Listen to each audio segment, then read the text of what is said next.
good evening, good late evening, or early morning, depending where you're at in the world. This is KG Bethlehem, co-founder, co-creator of Shop Within the City Universe. Um, Tonight, I want to talk to you about part of the foundations of Shop Within the City, and that's building up a cohesive world building process. And it's more so with kind of establishing uh, our created, our make believe city, it has some real factors to it. Now, we're going to talk about the inner workings of Midwest City, and that could be snooze fest to a degree. Um, uh, yeah, let's kind of get to the inner workings of government and type of system, whatever. And that's something that's something that can be discussed another day. It's pretty fun. I like talking about public works and um, it's another name for it. It's so late. I'm forgetting actually correct terminology, but basically infrastructure how the city is run. Because you see in our books we talk about high mayor. We do have aldermen. The city's broken up in four distinctive wards, and it is very divided among economic class and racial class too, but definitely economical. Even in the rich part of town, and I get into that more in another video. You do see a diverse group of people, um, but the main thing that the main factor that separates them from everybody else, i.e., where Lost Tribe lives at, is money, resources, power. Something that we see in our cities of today. Living in Washington D.C. area, I live in Maryland myself. Um, Closer to D.C., the more expensive it is. So if you live within D.C., especially in the northwest section of D.C., yeah, yeah, southwest, yeah, um, pretty well off. Because a lot of those homes there are multi-million-dollar homes. It's start at $1 million. So, but, Midwest City is not that much different from um, from a big city metropolitan area with the distinctive socioeconomical class within it. But one of the things I did want to talk about today, I'm going to speak about that for almost 3 minutes. But I love timelines. I think timelines are really important for any story you create. And for Shadow Within the City, uh, is I can't tell you how important it is. It just it gives a lot of yeah, well, it helps build a strong foundation. It gives richness to the history of your story. Because one thing they talk about what's happening in the present. Cause within Shepperton the City, everybody caught up to the second book, Gangland. Where you see Gangland, Ghost Squad, crumbling, and there are new enemies on the rise. So the progression of that is low level enemies progress to higher level foes, and so but there's something that happened beforehand. Even for the story within itself, where it started at, has something had to happen, right? So a lot of our prequel that's written by F. Kennedy Taylor Pro goes into that. It's the foundation of WISC, and it talk about pre-NAF, Northern Atlantic Front. So you get into shot within the city storyline. Northern Atlantic Front is owned and running. Still a young super nation comparatively to other nations in the world, but it's off and running at that point. But one of the things that I like, and I'm just going to, I know this look right here. This part of Shaolin City Gangland Saga that you should definitely pick up at Barnes and Nobles and Amazon.com as soon as you can. So in this book, we started at 2002. So we didn't really, not gonna go back to 1800s, things like that. It's too damn long. So we really got into Western Pyramid of the story. And in 2002, now all of this is things that we created. The storyline that fits the Midwest cities storyline. Like in 2002, Reform Voting Rights Act, massive changes in the districts of St. Louis City. Midwest City used to be St. Louis City before the great earthquakes, which was is discussed in this timeline. Um, This is St. Louis City now allows citizens to vote in both national and local elections according to their economic status. Lower economic status residents must choose which election they would like to participate in. Now that pretty much flips equal voting rights on its head. So you pretty much know that this timeline is not the same as the timeline we're living today. It's not the same. I mean, I know people had the issues with voting and things of that nature, but you don't have to choose which level election you're going to vote on. It's not like I have to choose.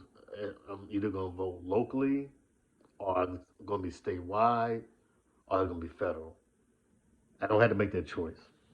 In this universe, you have to make that choice. In Northern Atlantic Front. Then we talk about the Thomas and Johnson riots, the school teachers that try to make civic change to that try to create change to help out everybody else who's being basically crushed underneath the system because they wasn't a certain economic status, and the riots didn't turn out that good. So that in itself. Um, gave the door, opened the door for more oppressive laws, more Big Brother, more surveillance.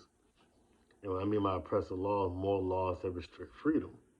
And a lot of times, people whose freedom is usually restricted are people who don't have a voice, and usually people who don't have a voice, and people who don't have the money or the resources to either open avenues to have that voice. So that is pretty much from those riots, and then certain laws that came down, and everything is kind of built up until what we have today. And it pretty much changed the whole political status. Before that, you had elections of mayors and aldermen, and governors, and things of that nature. But in Northern Atlanta Front, there's no governors. United States is combined with Canada and Central America. That's Northern Atlantic Front. And within the mainland part of the United States, it's broken up. I think probably 5 or 6 regions, and each region had a governor. So this lasted for a while too. It also lasted this style, this definition of a system lasted to She Is to Be Remembered book. She Is to Be Remembered book that just came out, Amazon.com. Um, and that's like 200 some years in the future, but also been a lot of change. So you definitely come with a concrete storyline. And like in 2002, migration of the virus, a virus outbreak occurred in Canada, and that's why Canada itself as a country was obliterated. Not the land itself, but the system of governance and the system of living was done. So that's why a lot of people from Canada moved down to the United States, also Central American countries, and Canada itself have very few people living there, but that landmass has changed into a penal colony. So that's where all the prisons were located for North Atlantic Front, along with other facilities that we haven't gotten into yet, but we will in the future books. So they talk about the virus outbreak, and before that was secret surveillance, the creation of the high mayors. So they restructured the uh, inner uh, inner city elections and structural government structure, all that's changed. So you gotta understand the timeline started from 2002. You see, and it continued. And that's the other thing. I think I stopped it at 20. Let me stop at 2016. So each year, 2002, skipped to 2000. Well, not skipped. Went to 2003, 2004. Skipped to 2006, 2007. Skipped to 2009. Then skipped to 2016.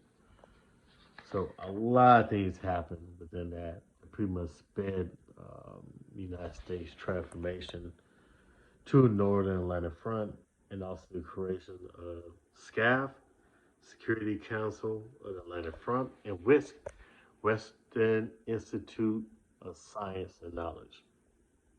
So there you have it. It's, you guys, whatever stories you come up with, you gotta have a history to it, and it just adds so much to the story.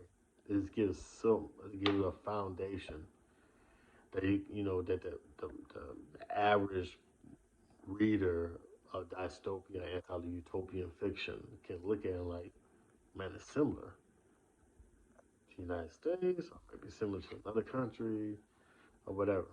But they take a lot of sim, lose my voice. They take a lot of things that's connected, that's similar with each other in their real life, so they can make a more personal connection and be more vested in the story. So definitely Shop Within the City does that, and I implore you to. If you haven't got this book, if you looking at this video, you pretty much probably did, but you might know some friends and family members. Definitely have them check it out, and you like what you heard. I'm gonna put out more videos like this, and I'm gonna be no, I'm gonna be down. Anyway, I'm gonna put out more videos like this, more content. Definitely like and subscribe. Tell your friends and family about this. Check out our Facebook page. Like that. Check. We just have Facebook. We have Twitter. Well, Twitter is for F. Kenneth Taylor and KG Bethlehem. Definitely follow us to get more authentic information. And also follow our webpage at SWAC Book Series. SWAC Book Series.com. All right, y'all take care. Be safe out there, and I hope everybody's been vaccinated. It's time to get back to normal. Well, the normal we can be.